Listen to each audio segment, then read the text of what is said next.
So you're pretty happy with pre-season start so far? Injuries look under control.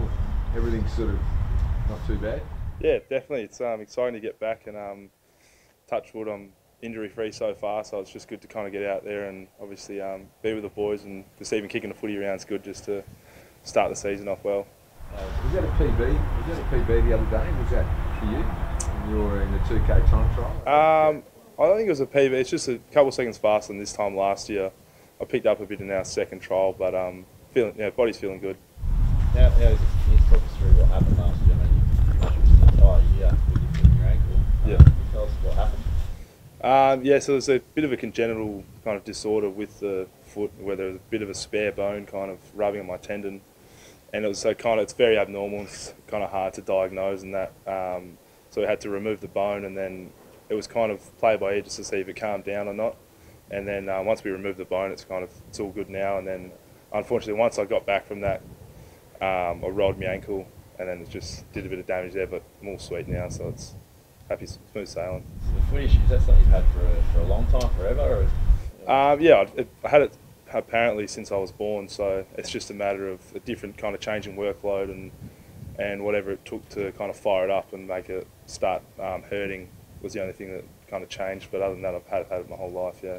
How early in the season did you realise something was wrong? I don't know. It just started hurting kind of couple weeks in, and it just was very, very different and weird, and no one really couldn't really decide what it was. So how frustrating is it to be in this environment at a club where you've got all these resources and you're supposed to be progressing as a footballer and you can't even get out there and play?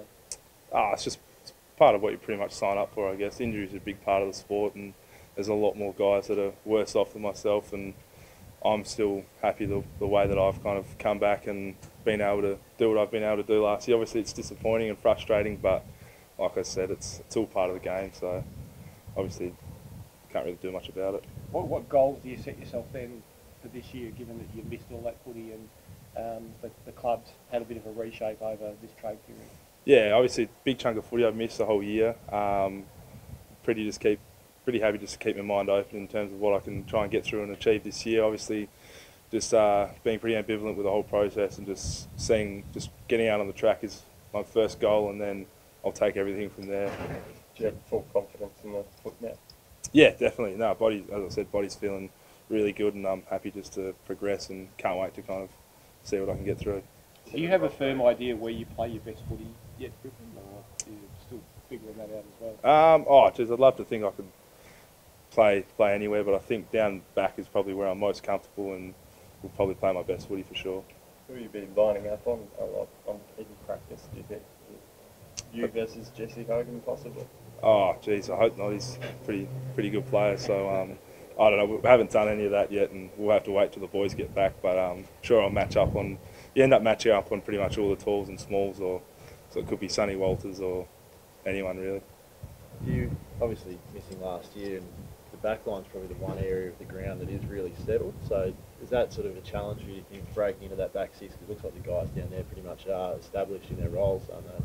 Yeah, definitely. It's obviously a challenge is getting back on the field, and then obviously breaking into the 22 that play each week. And the coach always kind of says that 44 blokes don't go into 22 as much as we all a team. But it's just another challenge that I'm happy to kind of take full on, and ready to give it a crack, and really want to see how I go. Which role do you think you're best suited to down there? Is it sort of third tall, supporting guys like Pearce and Hamlin? Is that what you think is very best suited? I think so. Third tall is probably the best, but kind of suits for me. But like I said, the game's changing, and you never know what it could end up doing. Lockdown, like that, as you said, rolling off as a third tall is probably my main objective. In terms of like footy education and development, what do you have to do over pre-season, do you think? What are you focusing on? Yeah, it's just the same kind of intensity of improvement in terms of what we go through with my doc coach under Roger Hayden and Mick Pryor. We'll kind of go through, work out, look at players I want to try and model my game around. Maybe someone like McGovern is probably the ultimate roll-off player, but he's more of a key. But yeah, going through them and looking through over vision, and then just understanding my knowledge and within the game, and exhibiting on the field. So should fans hope that you're capable of replacing Michael Johnson's role? It's a big role to fill. I mean, if I can be half the player he ever was, then I think it would have been a fantastic career. So if I can, I'm chuffed to think about the idea of kind of being under the lines of him. But he's took me under his wing halfway through my first year, and just a really good player just to follow off, and fantastic play for the club. Something like a McGovern, so intercept marking, is that something you're really looking at and adding to your game? Yeah, definitely. I think it's one of my strengths, and could be, and was certainly one of my strengths in my draft year, kind of coming off, and I'd like to get back to doing that. But like I said, I'm happy to do whatever role for the team and whatever I'm capable of doing. Are you still growing? How tall are you now? I think I'm 193, 94. I'm not sure.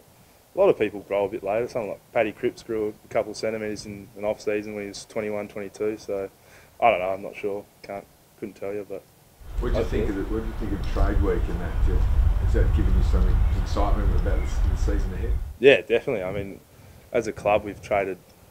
I kind of read up on a little bit of it and look at where everyone rates us in terms of our off-season trade period, and I think we rated in the top 2 or top 3 of the teams. There's 4 blokes coming in. The calibre of their kind of skill set is really, really exciting to see, and what they can bring to the table. And they're all really great players in their own right, and coming all together as one and mixing it with our dynamic bunch of players will be exciting to see for sure. What about Lockie leaving? What did you think about that? Did that surprise you? Yeah, it did. No one didn't really have any indication of it throughout the year. I mean, he's one of the guys that puts his body on the line and will play through anything and put his heart and soul in the club every week, week in, week out. But it's just shows there's kind of more to life than footy, and he's obviously looking to go out, set up a family, and really progress with his life. And if that decision means he's taking to Brisbane, then that's how it is, and that's just, at the end of the day, that's just footy for you. Back on your foot, how much of the pre-season can you do? Do you have to sort of ease into it? What's your workload going to be like? So pretty much 2 weeks into the off-season, I was on the full workload. So now I'm in full program, and hopefully I'll stay in that until whenever. So no restrictions so far. So do you think you'd try to make centre half back your spot? Would that be your long-term plan, to be one of the key position defenders, get selected each week? Obviously that's the goal. Eh? Yeah, I think so. It's cementing yourself in a spot and making it your own is probably everyone's goal. But yeah, I'm happy to give it a crack, and certainly would be real privileged to kind of make that spot my own. But it kind of doesn't really work that way these days. You end up moving around heaps, and it depends on the dynamics of the teams you play against. But playing there would be fantastic for sure. And just something on Optus Stadium. You got 4 night games on Saturday nights. It's quite an exciting draw too. I mean, does that add to it for you, for having missed all of that sort of last year? Yeah, definitely. I'm still yet to. I think I've had one kind of session on Optus, full stop, and that was just a training session. So I haven't actually played a game there. So it's definitely still a big novelty for me, kind of going out there, and such a fantastic stadium for Perth, and especially for us to play, as you said, 4 Saturday night games is really exciting, and it'd be great to be a part of that for sure.